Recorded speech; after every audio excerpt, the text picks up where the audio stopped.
Buenos días. Soy el doctor Manuel Antonio Flores Ramírez. Antes que nada, pues quiero dar un agradecimiento a la Secretaría de Salud del Gobierno del Estado de Coahuila por la invitación para venir hoy con ustedes para dar esta plática. Me pidieron dar un tema que se llama insulinización temprana en pacientes con diabetes mellitus tipo 2. Como les comento, soy el doctor Manuel Flores, soy egresado del Centro Médico La Raza, allá en la Ciudad de México. Y antes de empezar de lleno con el tema, pues acabamos de celebrar el Día Mundial de la Diabetes. Fue este 14 de noviembre. Por lo general se representa con un círculo azul, por eso hoy vengo de azul. Y bueno, ¿por qué hacer un Día Mundial de la Diabetes? Uno es para dar a conocer pues que existe la enfermedad y que es una enfermedad prevenible. Entonces tenemos que tomar medidas para prevenir esta enfermedad. Posiblemente sea algo muy sencillo, pero para las personas que tienen diabetes, pues es algo muy importante. Además de que tenemos familiares con problemas de diabetes, tíos, hermanas, mamá, abuelos. Entonces, nosotros, pues en cierta forma, sabemos que podemos tener predisposición para tener diabetes en el futuro. Entonces, hacer campañas para prevenir diabetes o para identificar diabetes, pues llega a tener mucho peso en la población. Recordemos que, pues, al ser mexicanos, algo que nos caracteriza es que dejamos todo siempre al último. Entonces, entre ellos parte de nuestra salud. Si nosotros hacemos incidencias sobre la población y hacemos campañas para identificar problemas de glucosa de forma temprana, pues vamos a prevenir muchas enfermedades. Y pues me van a facilitar más el trabajo a mí, porque mientras más temprano se detecte la enfermedad, mucho más fácil va a ser de controlar. Bueno, ¿a qué vamos a tratar el día de hoy? Vamos a conocer la historia de la insulina. Vamos a ver parte del tratamiento de la diabetes mellitus tipo 2 y allí vamos a ir al tema de fondo, que es la insulinización temprana, y queremos ver cuáles son los objetivos de tratamiento. Actualmente, pues nosotros damos todo por sentado y creemos que ya sabemos todo en la cuestión de la ciencia, pero es conveniente identificar cómo se dio todo esto, porque pues el ser humano no nació sabiéndolo todo. Entonces, muchas cosas eran desconocidas y se fueron descubriendo conforme van pasando los años.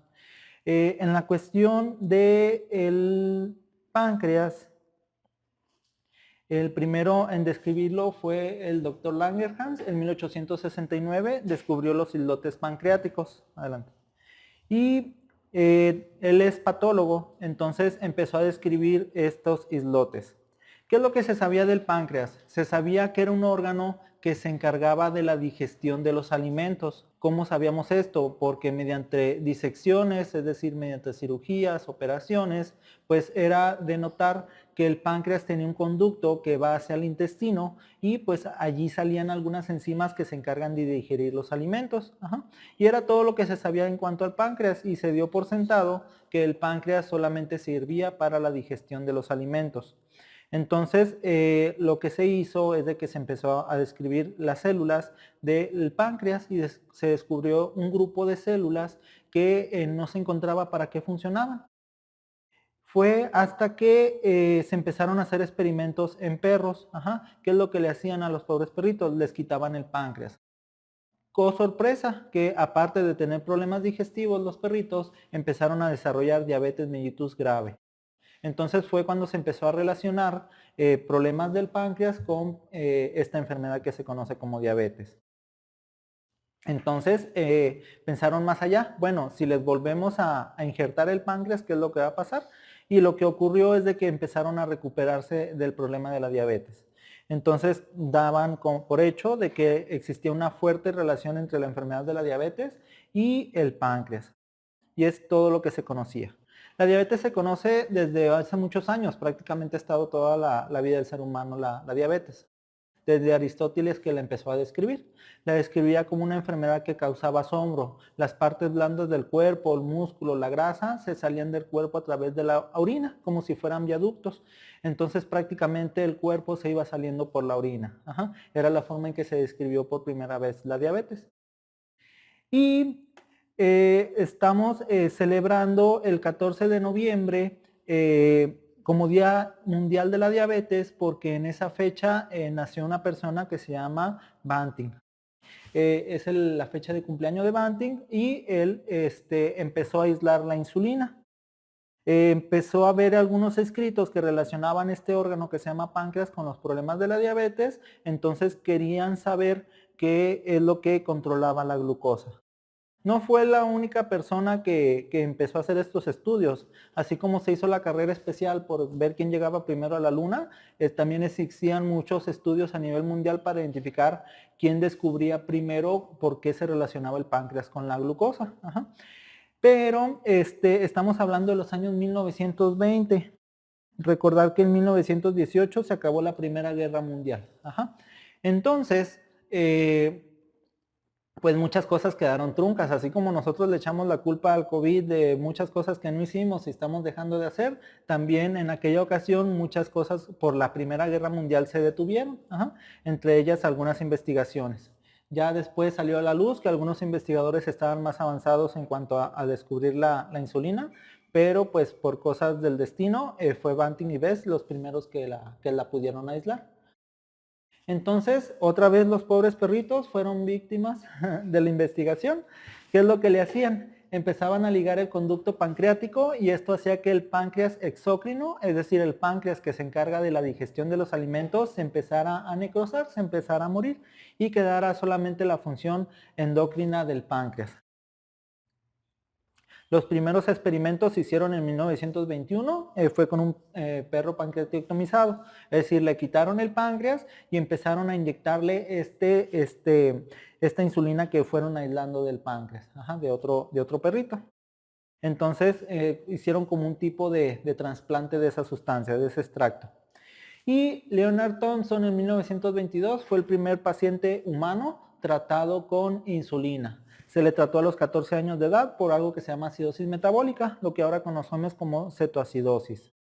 Entonces, Leonard Thompson estaba hospitalizado, estaba al borde de la muerte, se acercaron Banting y Best y le propusieron este tratamiento que como tal no existía, solamente habría experimentos en perros y pues prácticamente la única forma de que tenía para sobrevivir es accediendo a este experimento que iban a hacer con él.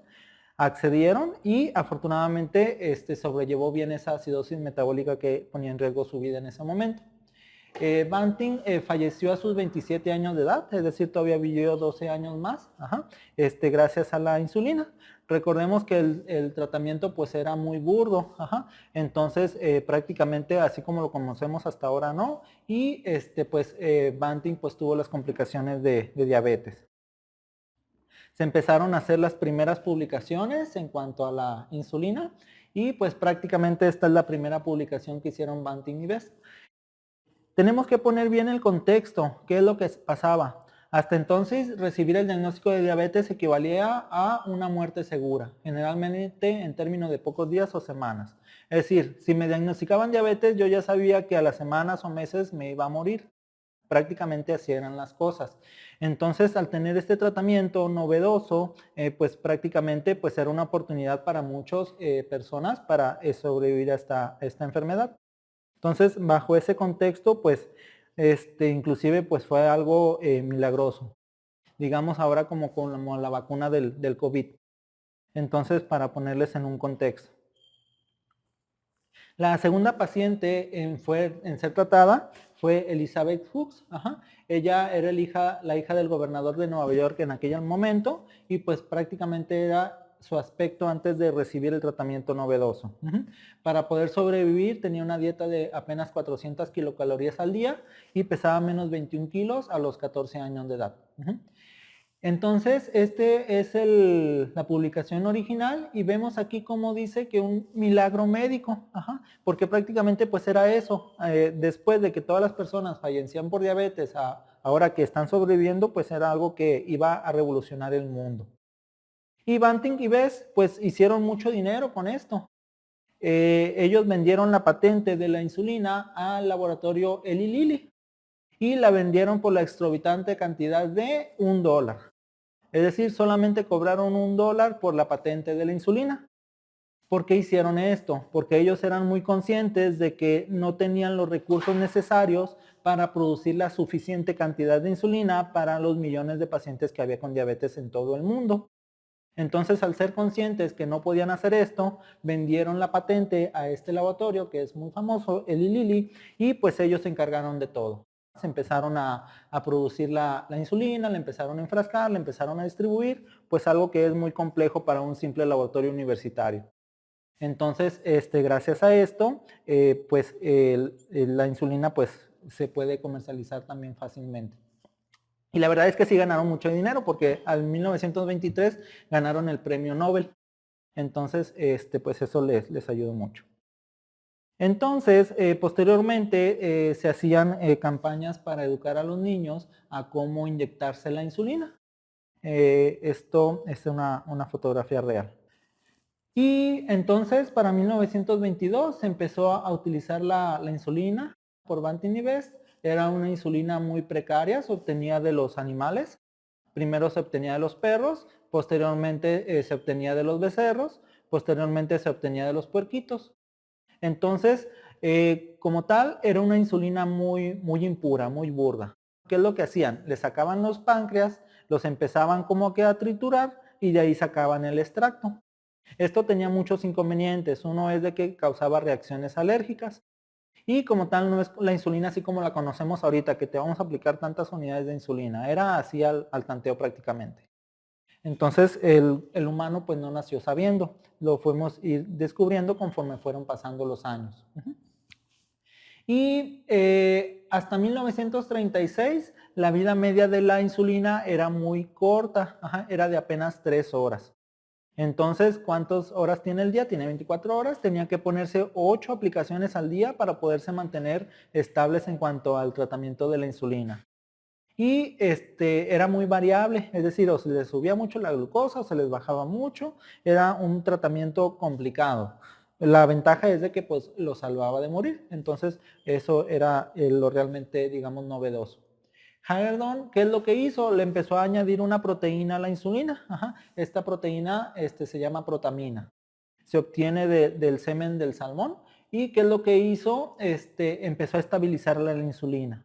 Hizo que la insulina durara mucho más tiempo. Entonces, pues eso vino a cambiar el panorama, porque de ser 8 aplicaciones que se tenían que poner al día, llegaron a ser 2 aplicaciones al día. También con cierta variabilidad, no era lo máximo, pero pues cambiaba mucho el pronóstico de la diabetes. Posteriormente llegó la insulina NPH, así como la conocemos hasta ahora. Si se fijan, más de 80 años la insulina NPH. Y posteriormente vinieron las insulinas lentas. Después vinieron las insulinas recombinantes. Vieron que pues no podíamos obtener la insulina siempre del puerquito, porque el puerquito es el que más se parece al ser humano. Entonces la insulina, digamos, era lo más parecida a la insulina del ser humano. Entonces empezamos a buscar la manera de obtener insulina que no fuera de origen animal. Y se obtuvo de una bacteria que se llama Escherichia coli. A la Escherichia coli fue engañada y se le dio una receta para que empezara a producir la insulina. Todas nuestras células son unas fábricas y pueden producir algunas proteínas. Entonces, si a la célula le damos la receta correcta para producir una proteína que nosotros queramos, se le puede hacer. Entonces se le da la instrucción a la célula y la célula la empieza a producir. Entonces estas bacterias que se llaman Escherichia coli se le dio la receta correcta y empezaron a producir insulina. Prácticamente era la misma insulina humana, aunque viniera de esa bacteria, se conocía como insulina humana porque es idéntica. Ahora sí que esta era idéntica a la del ser humano y por eso se llama así. Después descubrieron que modificando un poquito la estructura molecular de la insulina podía tener algunos cambios y estos cambios lo más importante es en cuanto al tiempo. Necesitamos una insulina que nos dure mucho más tiempo el efecto. Entonces empezamos a producir insulinas que se podían aplicar una sola vez al día, es decir, duraciones de 20, 24 horas al día. ¿Cuál es el futuro? El futuro es que van a existir insulinas que van a durar una semana. Imagínense una inyección de insulina semanal y que aparte que esté estable, que no nos genere problemas de glucosa baja, entonces pues va a ser algo revolucionario. Esto prácticamente ya está en investigación. Yo estimo que en 1 o 2 años esperemos que ya empezamos a ver las primeras publicaciones. Entonces, de lo que se trata es de que conforme vayan pasando los años, estemos utilizando las tecnologías nuevas y estemos obteniendo mejores insulinas. Y si se fijan, pues han pasado 103 años. Entonces, en muy cortito lapso de tiempo hemos llegado hasta donde estamos ahorita. Cada vez que nosotros estamos en nuestra etapa de la vida, pensamos que estamos en lo mejor, que ya no hay nada por descubrir, que ya los tratamientos que tenemos ahora son los mejores, y pues la verdad no es cierto. Cada vez que conforme van pasando los años se van descubriendo mejores cosas. Entonces, las personas que son tratados con diabetes, ¿qué es lo que queremos? Prevenir las complicaciones de la diabetes. La verdad, nosotros no le tenemos miedo a la diabetes, no tenemos miedo que el paciente esté con glucosas de 180, 200, 250. A lo que le tenemos miedo es a las complicaciones, problemas de riñón, problemas de neuropatía, ceguera, amputaciones y también complicaciones agudas como cetoacidosis. Entonces, lo que no queremos o lo principal es prevenir las complicaciones de la diabetes. Lo otro es optimizar la calidad de vida. La glucosa es nuestra principal fuente de energía. ¿Qué es lo que pasa en la diabetes? A pesar de que la persona tiene mucha diabetes, 200, 300, no la puede obtener como fuente de energía y el cuerpo necesita energía sí o sí. Entonces va a hacer lo que tenga que hacer necesario para obtener esa energía, para poder seguir manteniéndose con vida. Entonces lo va a obtener de la músculo y lo va a obtener de la grasa. En una forma fácil de explicarlo, el cuerpo se va a ir comiendo a sí mismo. Y el excedente de glucosa se tiene que salir por alguna parte del cuerpo y se sale por la orina. Es por eso que las personas que tienen diabetes o que viven con diabetes empiezan a orinar mucho y prácticamente las proteínas, la grasa se empieza a salir por la orina. Esto les genera muchos problemas a las personas que viven con diabetes. Entre ellas, pues, mala calidad de vida, poca energía durante el día. Cada vez que nosotros tratemos a una persona con diabetes, que vive con diabetes, tenemos que tomar en cuenta las comorbilidades. Es decir, que las personas que viven con diabetes no solamente tienen diabetes, también tienen presión alta, pueden tener problemas de cáncer, pueden tener problemas de tiroides. Entonces, no solamente es tratar la diabetes, tenemos que tratar todas las comorbilidades. Y otra situación es el control del peso. Nuestro metabolismo funciona en base al peso. A mayor peso, mayor esfuerzo que tiene que hacer nuestro metabolismo para poder controlarnos. Entonces, en ocasiones, con el simple hecho de tener una buena dieta, bajar de peso, podemos hacer que nuestro metabolismo esté más relajado. Y eso va a hacer que nos controlemos más con la cuestión de la diabetes. Lo otro es los objetivos de la hemoglobina glucosilada. No a todos los pacientes los vamos a tratar igual. Tenemos que tomar muchas cosas en cuenta, entre ellas, por ejemplo, la edad. Entonces, una persona que tiene 70, 80, 90 años de edad, no van a ser las mismas metas que va a ser para una persona de 16, 20, 25 años de edad. Tenemos que personalizar el tratamiento. Esto por la razón de que en las personas que son más frágiles, corremos el riesgo de tener algunas complicaciones con el tratamiento. Como les comentaba ahorita, pues ya estamos muy avanzados en cuanto al tratamiento en comparación de 1922, pero tenemos siguiendo nuestras limitantes. Entonces tenemos que tomar eso en cuenta. Posiblemente en el futuro ya con las insulinas semanales, pues ya la insulina sea inteligente, baje lo que tenga que bajar de glucosa y ya no la baje de más. Pero hasta que no lleguemos a ese punto, tenemos que tomar en cuenta los riesgos que tenemos con el tratamiento. Uno de los riesgos más temidos es la hipoglucemia. Quizás alguno de nosotros ya haya tenido alguna hipoglucemia, se siente fatal. Entonces las personas sienten con una sensación inminente de muerte. Se van a morir en ese momento. Y aparte, pues los debilita, no se pueden auxiliar solos, entonces es algo que los marca. Y pues prácticamente no quieren volver a tener una hipoglucemia en toda su vida. Es una de las causas por lo que pueden abandonar el tratamiento. Y algo que tenemos que tomar mucho en cuenta son los costos del tratamiento. Afortunadamente los costos van bajando conforme van pasando los años y también tenemos que tomar en cuenta que no solamente tienen el tratamiento para la diabetes, sino que tienen que comprar su tratamiento para la presión alta, su problema para la tiroides, sus vitaminas. Entonces son costos altos por el tener el problema de la diabetes. Y en cuanto a cuestiones gubernamentales, en cuanto a cuestiones de las personas, pues también genera un impacto porque el costo pues va aumentando conforme va pasando el tiempo. Si nosotros damos un tratamiento inicial, pues a lo mejor el costo es corto, es bajo, Por ejemplo, un tratamiento de un mes de insulina puede costar alrededor de 800, 900 pesos. Y si empezamos a tener complicaciones agudas, es decir, una cetoacidosis, un estado hiperosmolar que nos van a hospitalizar, pueden llegar a ser hasta 5,000 pesos la noche de hospital. Entonces, nada que ver con la comparación del tratamiento inicial. De gastar alrededor de unos 12,000 pesos al año, me voy a gastar 5,000 pesos por noche, entonces es mucha la diferencia. Tenemos que tomar en cuenta eso. Las personas no lo toman en cuenta, entonces tenemos que llegar a prevenir. Y las complicaciones crónicas, pues todavía nos van a aumentar mucho más los costos. Estamos hablando de hemodiálisis, estamos hablando de amputaciones, estamos hablando de incapacidades, estamos hablando de pérdidas de empleo. Algo que pudimos haber corregido aquí en donde está lo verdecita, muchas personas pues llegan a lo rojo. Entonces, de lo que se trata también es de concientizar a las personas de que posiblemente ahorita si estamos gastando 900 pesos al mes de tratamiento, pero nada que ver con una terapia de hemodiálisis que puede llegar a costar entre 4,000 y 8,000 pesos la sesión. Entonces tenemos que tomar mucho eso en cuenta. Y pues las complicaciones de la diabetes pues ya también son mucho más costosas, ataques al corazón, problemas de circulación, la retinopatía, ceguera. Entonces tenemos que tomar todo eso en cuenta. Y en cuanto al impacto, la hemoglobina glucosilada con 1% que bajemos, mejoramos mucho al paciente. La hemoglobina glucosilada es la que lo general los pacientes saben, es la glucosa de 3 meses atrás.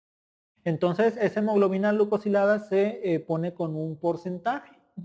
La meta es que los pacientes con diabetes, que viven con diabetes, estén por debajo de 7%. Pero, por ejemplo, un paciente que tiene una hemoglobina glucosilada de 10%, de ese 10 que lo pase a 9%, ya le di todos estos beneficios al paciente. Le disminuyen en un 37% el riesgo de que tenga problemas de riñón o que tenga problemas de ceguera. Le disminuí un 43% el problema de que tenga alguna amputación. Le disminuí en un 21% el riesgo de que vaya a fallecer por cualquier causa. Le disminuí en un 14% el riesgo de tener algún infarto y le disminuí en 12% el riesgo de que tenga alguna embolia. Entonces, es de celebrar cada vez que el paciente va bajando su hemoglobina glucosilada. Si pasó de 10 y pasó a 9, pues a lo mejor sea nada más un punto y a lo mejor pues digo, yo esperaba que bajara más. Pero la verdad es de que le estamos bajando el riesgo de que tengas esas enfermedades en estos porcentajes y son porcentajes pues muy buenos. Entonces es de celebrar, si bajó de 10, pasó a 9, ya es mucha ganancia. Y tenemos que conocer bien a la diabetes. El principal factor de la diabetes es el déficit en la secreción de insulina. Todo por servir se acaba y acaba por no servir. Entonces, si estamos forzando mucho nuestro metabolismo con una mala dieta, con un peso excesivo, entonces estamos forzando nuestro metabolismo. El metabolismo tarde o temprano se va a cansar. Entonces, de producir suficiente cantidad de insulina, se va a cansar y ya no la va a producir. Yo les digo a mis pacientes que el páncreas es como si fuera una esponja. Entonces, lo que hemos hecho en estos años de una mala alimentación, de un peso elevado, es de que estamos exprimiendo ese páncreas. Y tarde o temprano el páncreas va a quedar seco. Entonces tenemos que tomar eso en cuenta, cuidarnos aunque el problema sea leve o aunque no tengamos problemas de diabetes. Y pues si tenemos familiares con problemas de resistencia a la insulina, problemas de diabetes, pues cuidarnos con mayor razón. Pero no solamente es el único factor. Otro de los factores es la producción hepática de glucosa. Nuestro cuerpo es muy listo y sabe que no nos debe bajar la glucosa. Entonces empieza a guardar glucosa en algunos almacenes para que cuando se nos baje, poderla utilizar. Como el cuerpo detecta que no puede obtener la glucosa como fuente de energía, se confunde. Entonces lo que hace es de que empieza a sacar glucosa de los almacenes. Y eso hace que todavía se le suba más la glucosa, porque si la tenía en 200, pero no la puede obtener como fuente de energía, va a subir a 250, 300. Entonces, es una de las causas por qué se eleva la glucosa. La lipotoxicidad, tener abundante cantidad de tejido graso, también eso va a generar problemas con la diabetes. Y esto es porque esta grasita libera algo que se llama ácidos grasos. Y esos ácidos grasos llegan al páncreas y empiezan a dañar al páncreas. Entonces, exceso de peso, expensas de grasa también genera ese tipo de problemas. Disminución de las incretinas. Esta historia también es muy amena. Descubrieron que cuando nosotros comemos algo, nuestro páncreas empieza a producir la insulina. Ajá. Entonces pensaron que el principal detonante para la producción de insulina era la glucosa.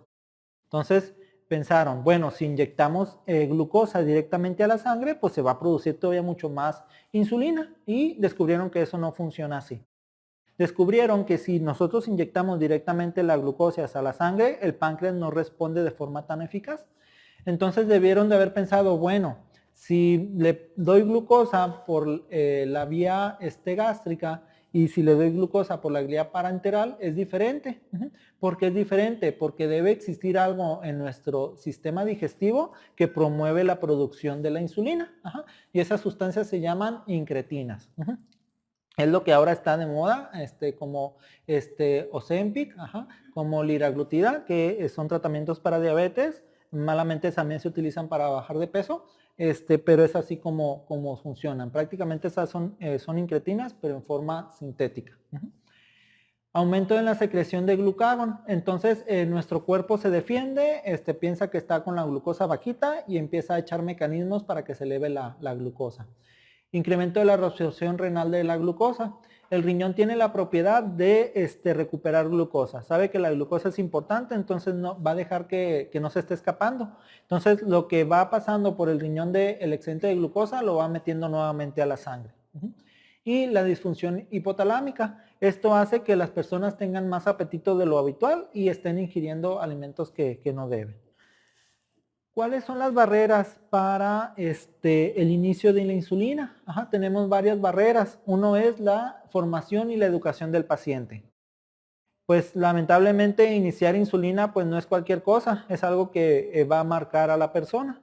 Entonces no es de que le demos la receta, léala en su casa y ya haga lo que diga ahí. No, tenemos que explicar al paciente por qué es necesaria la insulina, tenemos que explicar al paciente cómo se aplica la insulina, cómo se resguarda la insulina en el refrigerador, los cuidados que tenemos que tener con la insulina. Tenemos que explicarle la dieta, porque aun si se ponga todo el frasco de insulina, si no cuidamos la dieta no va a bajar la glucosa, no va a mejorar. Entonces tenemos que dedicar un tiempo para educar al paciente. Aquí hay algunos inconvenientes, principalmente en las instituciones de salud, porque tenemos 20 minutos, 15 minutos para tratar a cada paciente, entonces es muy complicado lograr esta cuestión de la formación del paciente. Otro de los inconvenientes es el riesgo de hipoglucemia, lo que me comentábamos, que la glucosa se baje de más y pues que estas personas que viven con diabetes tengan la sensación inminente de muerte. Yo he visto personas con hipoglucemia, la verdad se ponen mal. Por algunos estudios que para algunas enfermedades tenemos que inducir una hipoglucemia, prácticamente se van cerrando sus ojitos, se van poniendo pálidos. En alguna ocasión me tocó que el paciente se puso así ya, entonces como para decir ya me estoy despidiendo. Entonces es algo muy trágico una hipoglucemia, tenemos que evitarla a toda costa y es una de las barreras para iniciar la insulina. Otra es la ganancia de peso. Como comentamos, el músculo y la grasa se van consumiendo por la diabetes. Una vez que vamos mejorando esa situación, el cuerpo es muy listo y va recuperando el músculo y la grasa que fue perdiendo. Esto los pacientes lo detectan que empiezan a aumentar de peso y pues es algo que pues es algo indeseable para ellos. El dolor en la inyección. Entonces, años atrás, pues eran 2, 3 aplicaciones de insulina las que se tenían que dar. Ahora con las insulinas nuevas, pues afortunadamente solamente es una aplicación al día. Tenemos que quitar también ese mito. Y pues es uno de los inconvenientes para iniciar la insulina. Y la otra es la idea de que el paciente está empeorando. Es decir, que ya estoy en la fase final de la diabetes, que pues ya no hay otro tratamiento que pueda tener para diabetes, entonces inclusive llegan a tener sentimientos de culpa porque no me cuidé antes. Entonces los pacientes relacionan el inicio de insulina como la fase final en la cuestión de la diabetes. Y tenemos algunos inconvenientes en cuanto al inicio de la insulina, aquí, perdón, se borró la gráfica. ¿Quiénes tienen más problemas con el inicio de la insulina? Es el médico, porque es el médico quien le tiene más miedo al inicio de la insulina, que es algo de los objetivos que queremos mejorar el día de hoy. El médico pues es el que se va yendo con tratamientos orales y aunque ve la indicación de que necesita iniciar insulina, lo va postergando para la siguiente cita. Te cita en 3 meses, ya en 3 meses revisamos si le iniciamos o no. Entonces, mientras más vayamos postergando el inicio de la insulina, mucho más difícil va a ser el tratamiento de los pacientes. Hay algo que se llama memoria metabólica. Memoria metabólica significa que el cuerpo se va acostumbrando a ciertos niveles de glucosa, de tal manera que cuando los bajamos los niveles de glucosa, el cuerpo se siente mal. Siente como si tuviera una hipoglucemia con glucosas de 140, 180. Entonces, tenemos que tratar de evitar eso, porque mientras más posterguemos el tratamiento, más difícil va a ser controlarlos. Y pues los principales miedos son la ganancia de peso, el miedo a las hipoglucemias, el miedo a las inyecciones y el miedo a los pinchazos. Las personas que viven con diabetes saben que se tienen que estar revisando su glucosa y pues eso incluye otro pinchazo en la cuestión del dedo para obtener la muestra. También afortunadamente la ciencia va avanzando mucho, las tecnologías van avanzando mucho. Actualmente existen sensores que se aplican cada 2 semanas. El sensor lo que hace es que mide la glucosa minuto a minuto y cada vez que nosotros pasemos ya sea un glucómetro o ya sea un celular con antena que se llama NFC, el aparato, el sensor va a mandar los datos hacia el celular y va a empezar a hacer algunas gráficas. Entonces, el sensor mide la glucosa cada minuto, no cada vez que pasemos el celular. Y eso nos va a dar unas gráficas continuas para ver cómo han estado las glucosas. Uno de los inconvenientes de ese tipo de sensores pues es el costo. Y otro de los inconvenientes que tenemos hasta ahorita es que tiene una memoria de 8 horas. ¿Por qué? Porque pues tenemos que estar pasando el celular por lo menos cada 8 horas para que no se nos estén borrando datos. En algunas personas pues se les olvida y se van perdiendo datos. Entonces nosotros tenemos que combatir estas barreras para no iniciar la insulina con algunas situaciones. Entonces, si el tratamiento se nos hace complejo, existen algunas medidas para evitar que sea complejo. Y uno es el uso de plumas de insulina. Si se fijan, ahora las insulinas pues vienen en plumas, ya vienen precargadas. El paciente gira y empieza a aparecer la cantidad de unidades que se va a aplicar. Se le pone la agujita del otro extremo y se da el pinchazo. Pica el botón y solita sale la insulina y ya fue todo el tratamiento. Afortunadamente ya existen insulinas que se aplican una sola vez al día, entonces también tenemos que estar explicando eso al paciente, de que no es como 10, 20 años atrás que se tenía que poner 3, 4 aplicaciones de insulina al día. Si se cuida bien la alimentación, si iniciamos de forma temprana la insulina, pues va a ser un solo piquete al día. Otro de las barreras que tenemos que combatir es la autoculpa. Tenemos que decirle que al paciente tiene la diabetes y está muy influenciada por la genética. Prácticamente desde que nacemos, ya nacemos con la predisposición de tener diabetes. Y pues nosotros no tenemos en 100% la culpa de tener diabetes, pero pues sí tenemos la responsabilidad de estarnos cuidando. Si ya nos tocó, pues ni modo. Y en algún momento se iba a desarrollar la diabetes.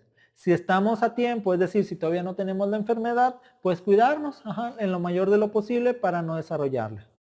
¿Cómo nos cuidamos? Cuidando la alimentación, cuidando el peso, revisar si ya hay beneficio de iniciar algún tratamiento en cuanto a medicamentos y es la forma en que podemos o uno postergar que vayamos a tener diabetes o no desarrollarla en toda la vida. El otro punto es, todos los pacientes con diabetes presentarán falla de la célula beta. Como les comentaba, todo por servir se acaba y acaba por no servir. Entonces el páncreas no va a durarnos toda la vida. Va a llegar un momento en que estemos con el tratamiento de la diabetes con tabletas y va a llegar un momento en que el páncreas va a decir hasta aquí yo llego y es cuando se va a empezar la insulina. Por lo general, los primeros 5 o 10 años los podemos estar tratando con tabletas y va a llegar un momento en que se va a ocupar la insulina. Actualmente existen algunos tratamientos que están postergando todavía más eso. El inconveniente es de, pues, son costosos, afortunadamente están en sector salud Y entre ellos pues está lo que comentábamos de las incretinas, que además de bajarnos de peso, lo que hacen es de que mejoran la función del páncreas. Por eso son tan costosos, tienen muchos beneficios. Y pues vamos para allá.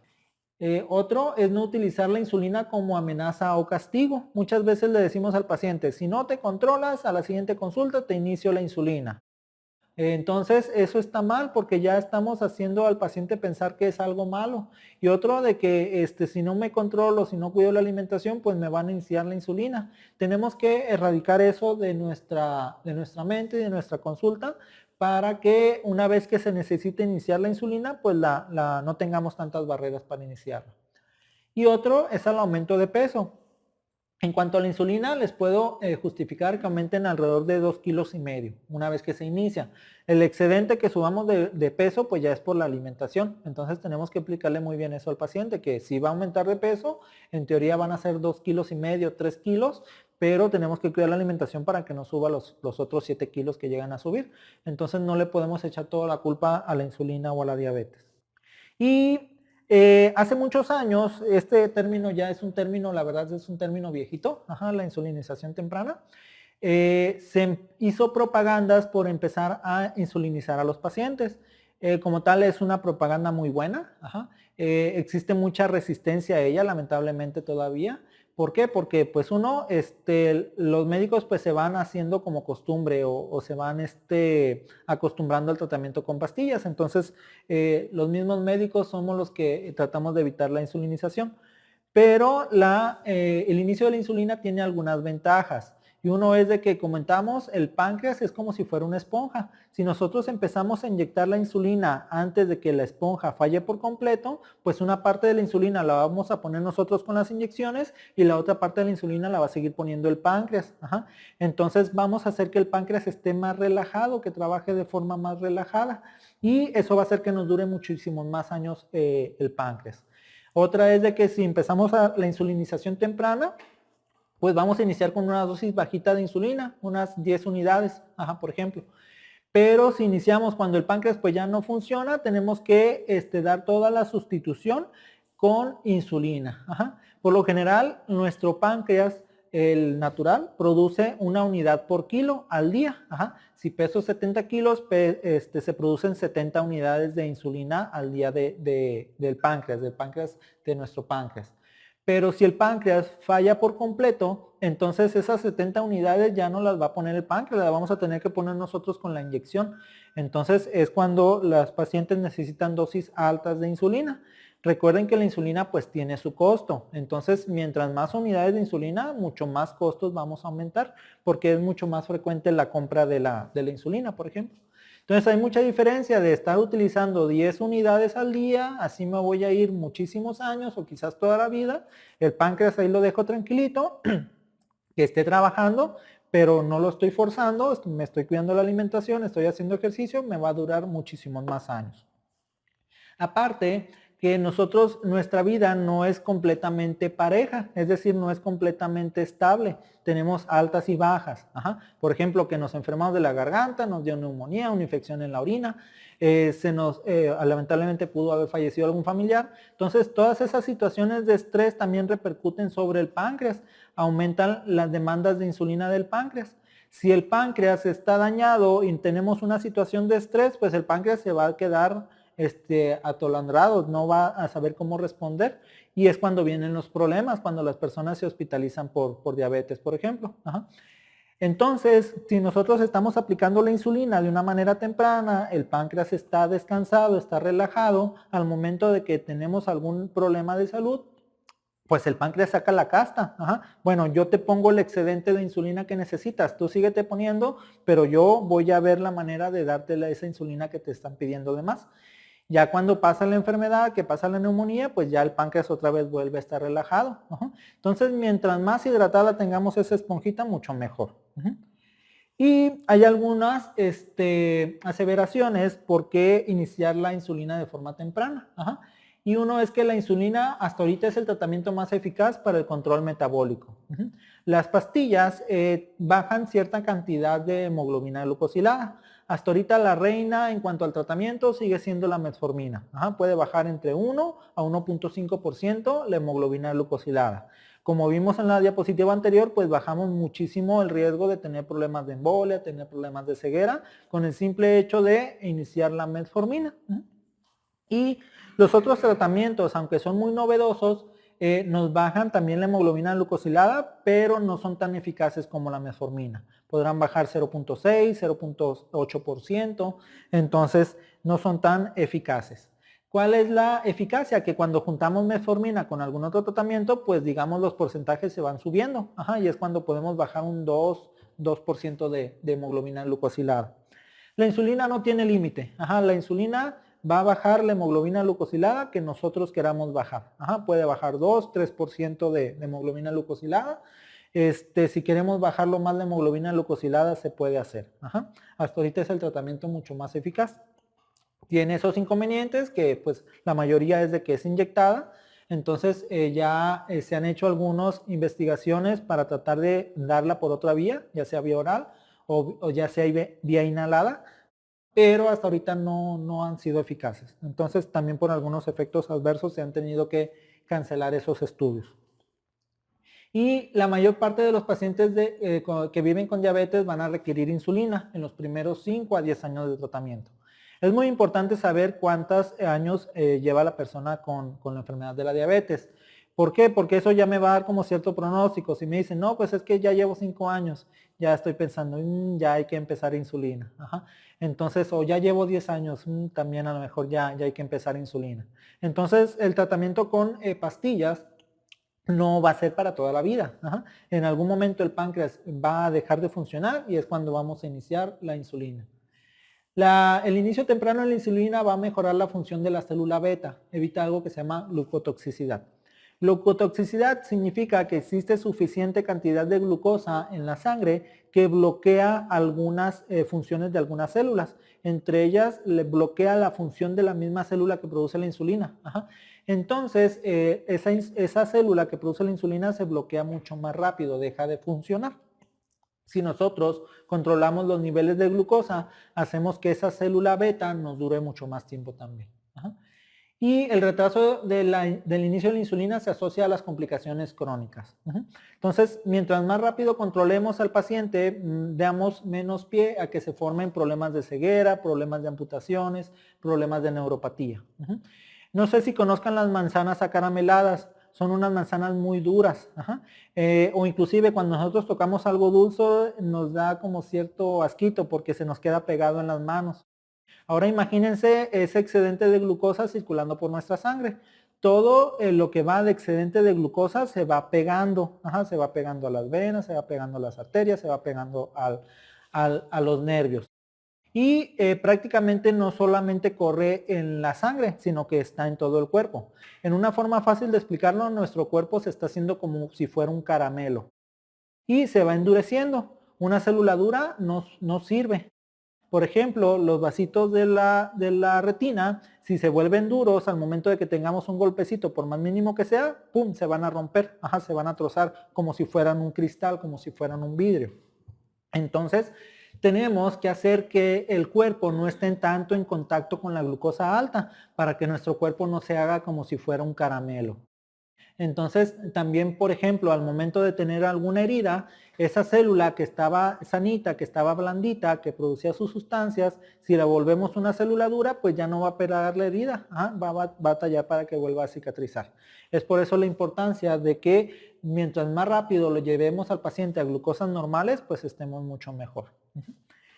¿Cuál es el objetivo de dar tratamiento con insulina? Este es una gráfica que ilustra a una persona sana. Producimos insulina de forma basal durante todo el día, pero pues nosotros también nos estamos alimentando. Nuestro páncreas detecta eso que estamos alimentándonos, empieza a mandar disparos de insulina. Entonces empieza a mandar disparos de insulina en la mañana, a mediodía y en la noche, para compensar el desayuno, la comida y la cena. ¿Qué es lo que pasa en las personas que viven con diabetes? pues en vez de producir esta cantidad de insulina, la empiezan a producir más bajito, la insulina basal. Y en vez de tener esos picotes que tenemos aquí de las personas sanas, las personas que conviven con diabetes, el piquito está mucho más chiquito. Entonces, esa cantidad disminuida de insulina no es lo suficientemente capaz de compensar los niveles de glucosa que tenemos altos. Entonces, de lo que se trata es de simular muy bien esto. Tratamos de hacer que la inyección de insulina sea lo más parecido a lo fisiológico. Tratar de imitar al páncreas. Hacer como si fuéramos un páncreas artificial o nosotros ser el páncreas del paciente. ¿Qué es lo que ocurría con las insulinas viejitas, como la insulina NPH? Es de que tienen cierta vida. Se nos acaba el efecto de la insulina y tenemos que volver a poner otra inyección para volver a tener el efecto. Lo que está en naranja es la persona, digamos, normal, la persona sana, y la insulina, la verdecita, es la insulina NPH. Si se fijan, no se parecen nada, no se parecen nada lo verdecito con lo naranja. Pero pues era lo que teníamos, como les comentaba, pues antes se inyectaban la insulina hasta 8 veces al día. Conforme van pasando los años, pues prácticamente tenemos insulinas más novedosas, entre ellas una muy popular, que es la insulina largina, y ya trata de imitar la producción normal de insulina. En cuanto a la producción basal de la insulina, la cubre muy bien, pero seguimos teniendo los picos, y estos picos pues se tienen que cubrir con alguna otra insulina si la persona no se cuida.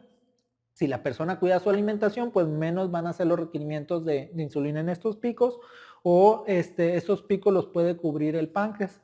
Entonces, tenemos que seguir haciendo cuestiones novedosas en cuanto a la insulina para tratar de imitar bien la producción que hace el páncreas. También se han intentado, por ejemplo, páncreas artificiales, que es hacia donde va la ciencia.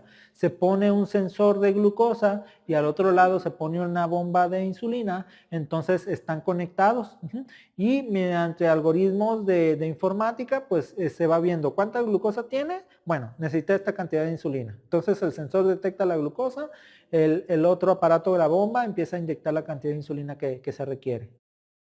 Son tratamientos muy, muy costosos todavía, no cualquier persona está al alcance de ellos, pero es hacia donde va la ciencia. Y las insulinas, como verán, se pueden clasificar dependiendo de dónde vienen, que antes venían del puerquito, venían de la res, y también de acuerdo a la rapidez de la acción.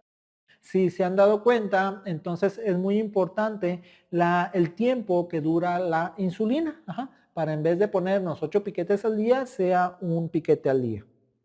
Entonces, en 1923, la insulina se obtenía de las reses y lamentablemente se obtenía de las reses bebés, de los becerros.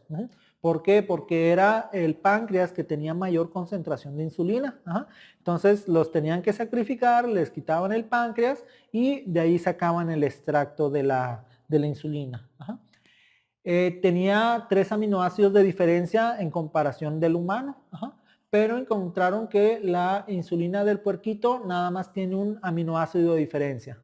Es decir, es un solo elemento lo que lo hace diferente la insulina del humano a la insulina del puerquito. Entonces, pues ya fue un avance muy grande porque pues ya supimos de dónde obtener la insulina que fuera lo más natural o lo más parecida a la del humano. En 1977 llegó la insulina recombinante. Le dábamos la receta al Escherichia coli para que hiciera la proteína que nosotros quisiéramos, en este caso la insulina, y pues la pobre Escherichia coli era engañada y era víctima y estaba produciendo la insulina del ser humano. No le pasaba nada a la Escherichia coli y ella contenta trabajando, pero era la forma en que se obtenía la insulina.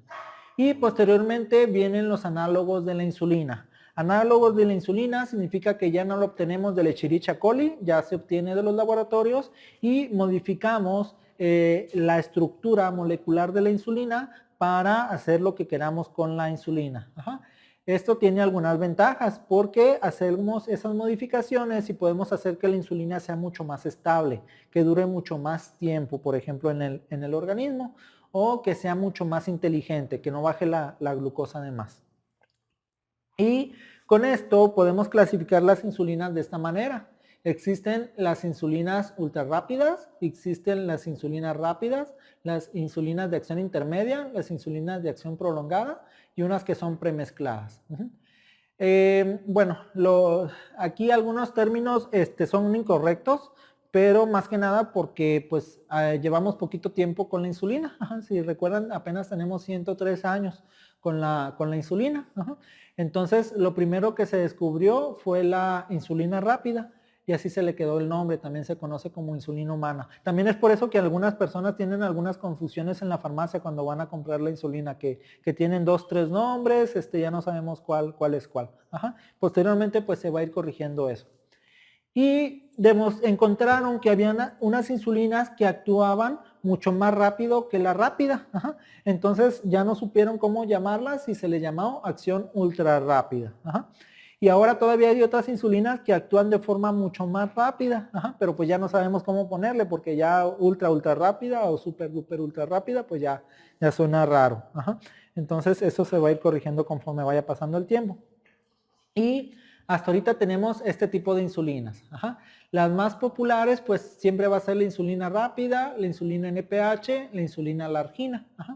Y tenemos unas ultra rápidas que se llama insulina lispro, aspar, glulicina. Me parece que la más conocida en nuestro medio es la Humalog.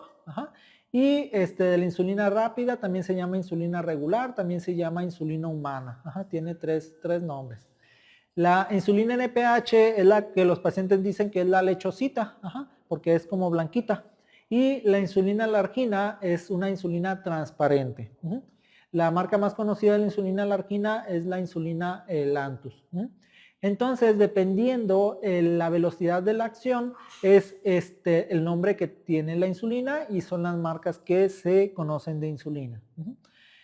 En Estados Unidos, pues hay personas que pesan mucho. Entonces, vieron que si pues pesabas más, pues tenían que aplicarte más insulina y pues tenían que aplicarse cantidades antes de insulina. Entonces se les ocurrió, bueno, si hago la insulina más concentrada, voy a hacer que se aplique menos cantidad de insulina. Y pues esa fue la premisa de hacer insulinas más concentradas, porque si miran aquí, hay unas que dicen U100 y hay unas que dicen U300, inclusive U500. Entonces, pues hicieron esa insulina, digamos, vamos a hacer una insulina más concentrada, vamos a hacerla 3 veces más concentrada que la insulina normal, y encontraron algunos beneficios que no se esperaban. Empezaron a descubrir que al estar más compactada la insulina, se iba liberando de forma más lenta todavía. Entonces vieron que modificando la concentración de la insulina podíamos tener otros efectos. Y pues también eso apenas va en investigación, es insulina Toujeo, llevará como unos 8 años que salió la insulina Toujeo, entonces es para donde vamos. Y pues hay otras insulinas todavía mucho más avanzadas, por ejemplo la insulina de Gludec, que es insulina tresiva. Los inconvenientes pues es que aumentamos todavía más los costos y pues esta insulina se deposita en las proteínas de la sangre y de ahí se va liberando poquito a poquito. Entonces tenemos varios tipos de insulina. La insulina ordinaria, que es la insulina rápida, que es la insulina regular, que es la insulina humana, que tiene 4 nombres ya, es la de la línea azul. Si se fijan puede durar hasta 12 horas. Y pues no se parece nada al piquito que teníamos en cuanto a la producción de insulina normal, nos dura mucho más tiempo. Y no que dure más tiempo no significa que sea bueno. ¿Por qué? Porque mientras más tiempo haga efecto la insulina, hay más probabilidades de que tenga una hipoglucemia el paciente. Si se le ocurrió no comer bien, entonces ya una vez inyectada la insulina ya no la vamos a poder sacar. Entonces durante estas excedentes de horas es el espacio que tiene la probabilidad del paciente de que tenga una hipoglucemia.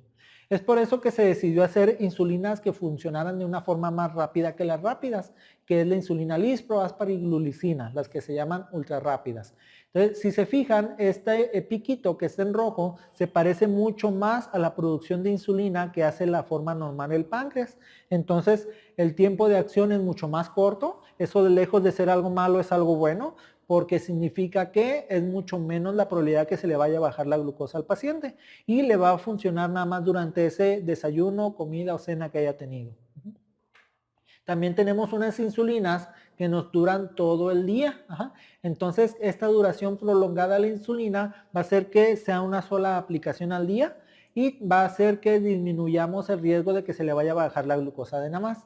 Porque si se fijan, una de las insulinas viejitas, que es la NPH, pues hacía un picote de insulina y después iba bajando poquito a poquito.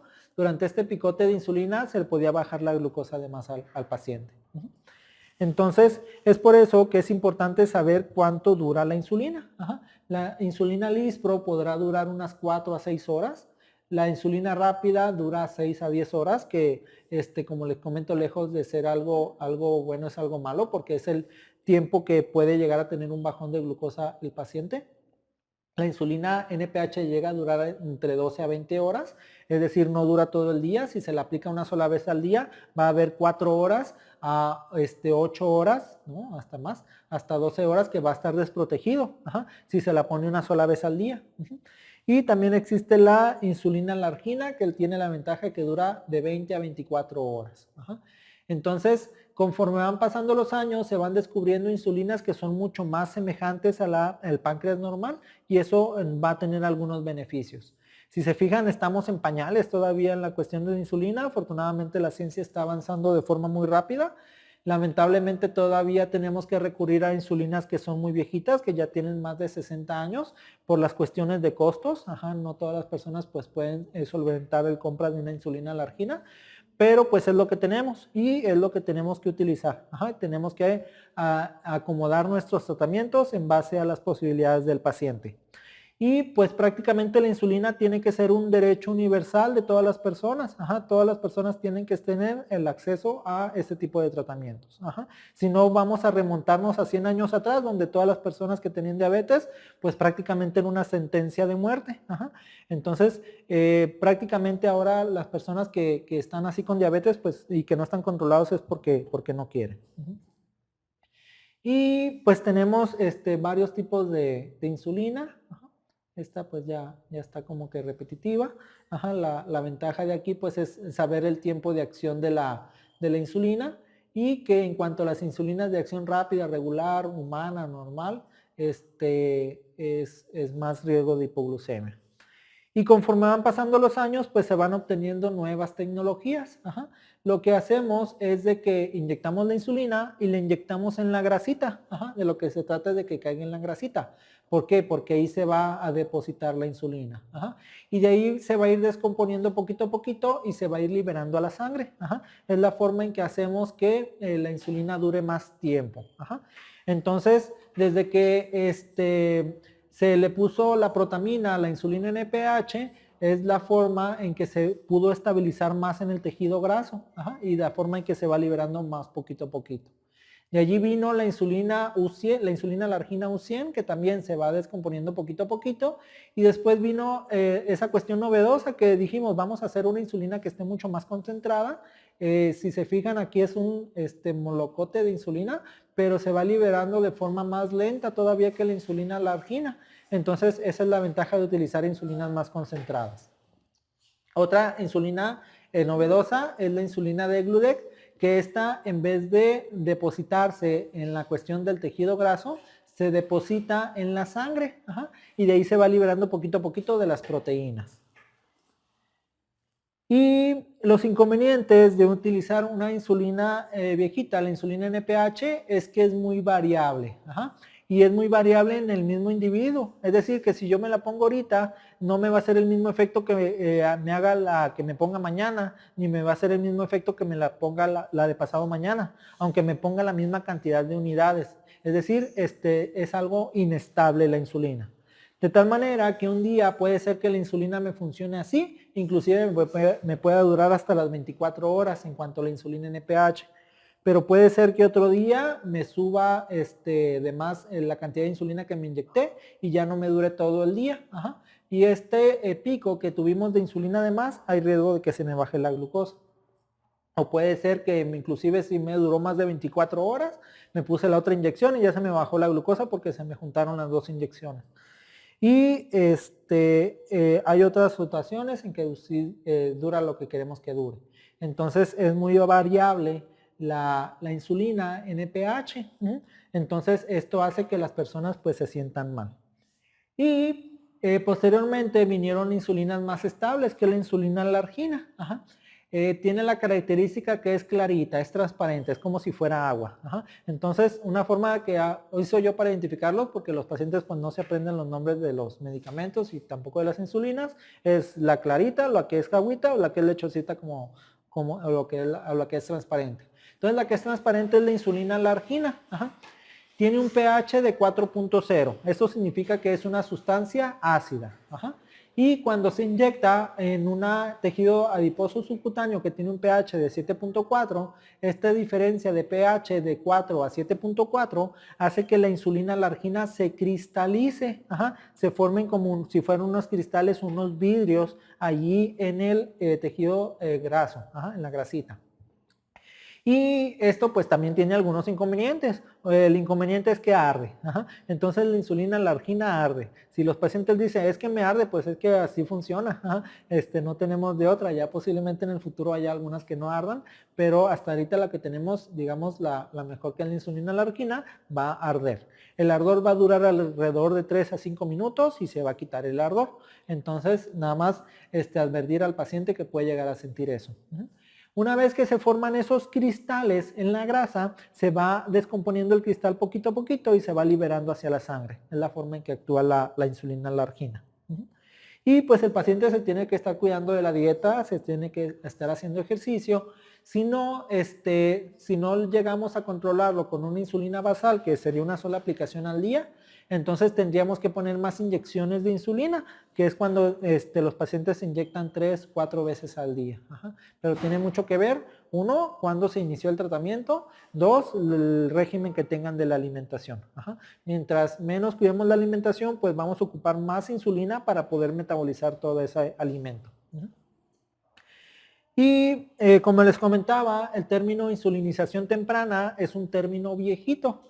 Ahora el término nuevo es optimizando el uso de insulina. Como vimos, la diabetes no tiene una sola causa. Hasta ahorita hemos descubierto 8 causas que existen de diabetes. Y era la grafiquita que estábamos viendo acá, que existe la resistencia a la insulina, el déficit de secreción de insulina, la producción hepática, el problema de la grasita.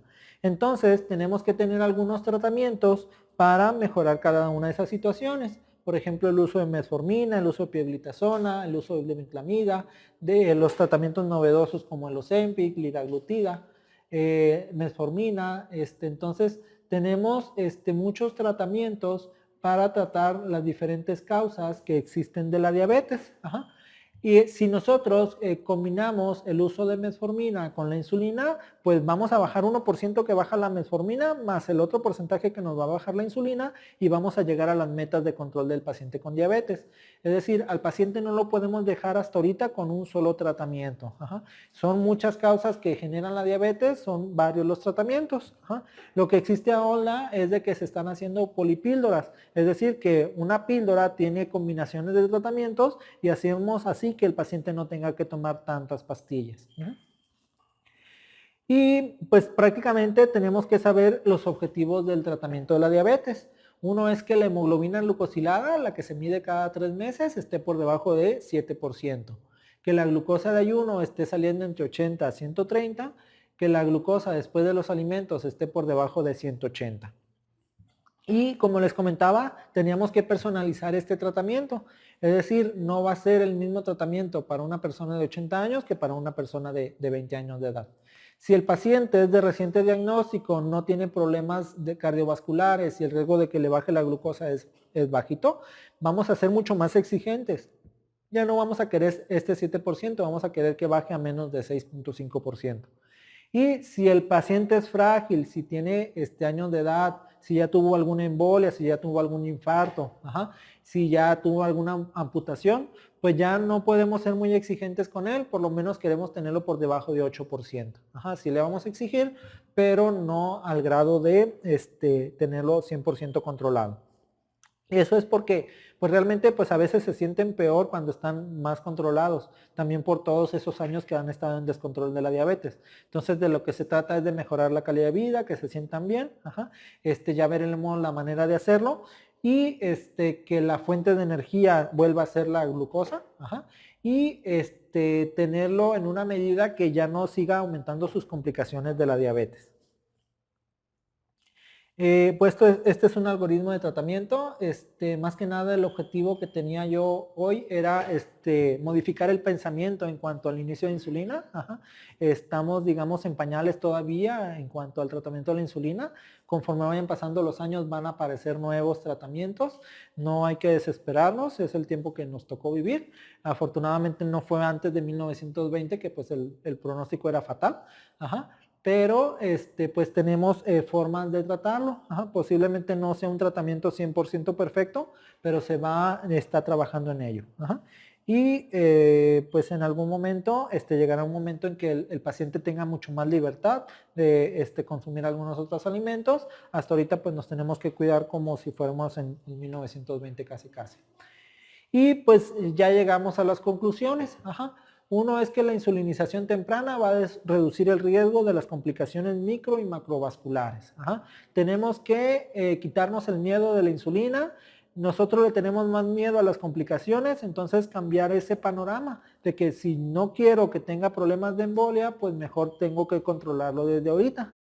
Si la herramienta es la insulina, pues adelante. Y no tenerle miedo a la insulina. Si ya sabemos cuánto tiempo va a durar el efecto de la insulina, si ya puedo predecir cuánto le va a bajar la glucosa, pues ya no hay, digamos, una razón por no iniciarla.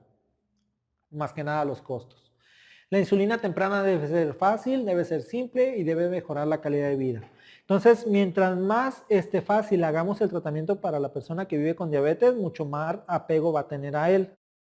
Ya se han adoptado algunas estrategias, por ejemplo, el uso de las plumas de insulina. Ya no son los frascos, ya no son las jeringas que teníamos que comprar aparte, ya no son las agujas grandotas. Entonces ya va a llegar un momento en que la aplicación de la insulina prácticamente va a ser automática. Entonces estamos ya trabajando en eso. Las metas de la glucosa siempre deben de ser personalizadas al paciente. Mejorar la calidad de vida del paciente es lo máximo, es lo que estamos buscando, y evitar el riesgo de complicaciones. Entonces vamos a bajar los niveles de glucosa, vamos a bajar la hemoglobina glucosilada, justo para que logremos complementar esas dos situaciones. Ni que el paciente se sienta mal, ni que siga avanzando su enfermedad. Utilizar estrategias para la aceptación de la insulina, como comentamos, no utilizar la insulina como un castigo para el paciente. Saber o informarle al paciente que en algún momento va a ser necesario la insulina, y pues no satanizar el uso de la insulina, ni decirle que ya está en la última fase de tratamiento o que ya va a fallecer porque no inicie la insulina. Y fomentar el automonitoreo de la glucosa. Entonces, siempre los pacientes que viven con diabetes se tienen que estar revisando sus glucosas. Como se fijan, las insulinas todavía siguen siendo insulinas que tienen mucha variabilidad, que la misma inyección que me ponga el día de hoy no va a ser la misma inyección que me ponga mañana, y tampoco pues no podemos controlar al 100% lo que come el paciente. Entonces un día va a comer algo, otro día va a comer otra cosa, entonces esto también nos va a generar cierta variabilidad tanto en los niveles de glucosa como en la acción de la insulina, y eso puede hacer que el paciente se sienta mal. Entonces la única forma que tenemos para revisar esa situación es que los pacientes tengan una cultura de estarse revisando la glucosa.